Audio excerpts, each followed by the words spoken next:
আজিৰ দিনটোত অসমৰ জনসাধাৰণে বিচাৰিছে যে অসমৰ যিটো বানপানীৰ সমস্যা এইটো চিৰদিনৰ কাৰণে এই সমস্যাটো সমাধান হওক, তাকে আজিৰ দিনটোত অসমৰ জনসাধাৰণে বিচাৰিছে।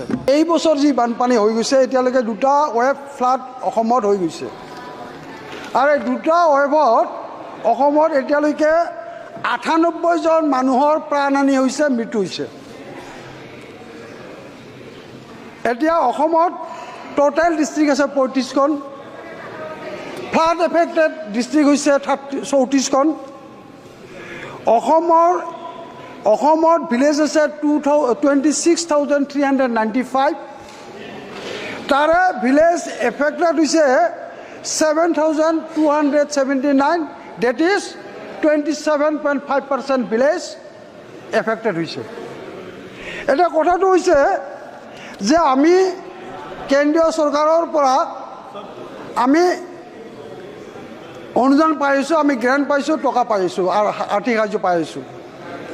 আমি এতিয়ালৈকে যোৱা কেইটা বছৰত আমি মোটামুটি 4,600 crores আমি এই বানপানীৰ কাৰণে আমি পাইছোঁ। কিন্তু আজিৰ দিনটোত অসমৰ জনসাধাৰণে এনেধৰণৰ এই 4,600 এনেধৰণে পিচমিল হিচাপে তাৰমানে কেন্দ্ৰীয় চৰকাৰৰ পৰা টকা পোৱাটো বিচৰা নাই। আজিৰ দিনটোত অসমৰ জনসাধাৰণে বিচাৰিছে যে অসমৰ যিটো বানপানীৰ সমস্যা এইটো চিৰদিনৰ কাৰণে এই সমস্যাটো সমাধান হওক, তাকে আজিৰ দিনটোত অসমৰ জনসাধাৰণে বিচাৰিছে। আৰু মই এটা ৰিজনেল পাৰ্টি অসম গণ পৰিষদ দলৰ প্ৰতিনিধি হিচাপে মই আমাৰ দলৰ স্থিতি তথা অসমৰ জনসাধাৰণৰ যিটো তাৰমানে মতামত, এই মতামতটো মই আপোনাক অৱগত কৰিব বিচাৰিছোঁ। এতিয়া আমি বিচাৰিছোঁ যে অসমৰ আজিৰ দিনটোত যে আমাৰ মাননীয় মুখ্যমন্ত্ৰীয়ে বিচাৰিছে, মাননীয় মুখ্যমন্ত্ৰীয়ে টুইট কৰিছে যে আমি 4,600 টকা পাইছোঁ, কোটি টকা পাইছোঁ, কিন্তু এইটোৱে তাৰমানে এনেধৰণে আমাৰ সমস্যাটো সমাধান নহ'ব। আমাৰ সমস্যাটো চিৰদিনৰ কাৰণে সমস্যা সমাধান হ'ব লাগিলে এটা তেনেধৰণৰ প্ৰকল্প ল'ব লাগিব।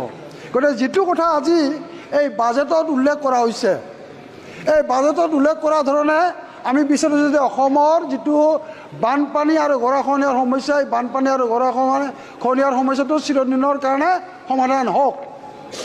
আৰু ইয়াৰ কাৰণে আমি বিচাৰিছোঁ কি যে ইয়াৰ কাৰণে তাৰমানে comprehensive project, comprehensive solution, embankment strengthening, ৱাটাৰছৰ management, river training, enhancing of depth of Brahmaputra, এই জাতীয় বস্তুবিলাক মই আমাৰ অসমত হোৱাটো আমি বিচাৰিছোঁ। সেইকাৰণে আমি আপোনাৰ জৰিয়তে মাননীয় প্ৰধানমন্ত্ৰী ডাঙৰীয়াক আমি অনুৰোধ কৰিছোঁ, বিভাগীয় মন্ত্ৰীক আমি অনুৰোধ কৰিছোঁ যাতে এই অসমৰ বানপানীৰ গৰাখহনীয়াৰ সমস্যাটো স্থানীয়ভাৱে সমাধান কৰাৰ স্বাৰ্থত এখন উচ্চ পৰ্যায়ৰ কমিটি গঠন কৰি, টেকনিকেল পাৰ্চনৰ জৰিয়তে কমিটি গঠন কৰি এই সমস্যাটো সমাধান নকৰে তাকে কামনা কৰিছোঁ। আৰু তাৰ মই পুনৰবাৰ আপোনাক ধন্যবাদ জনাইছোঁ।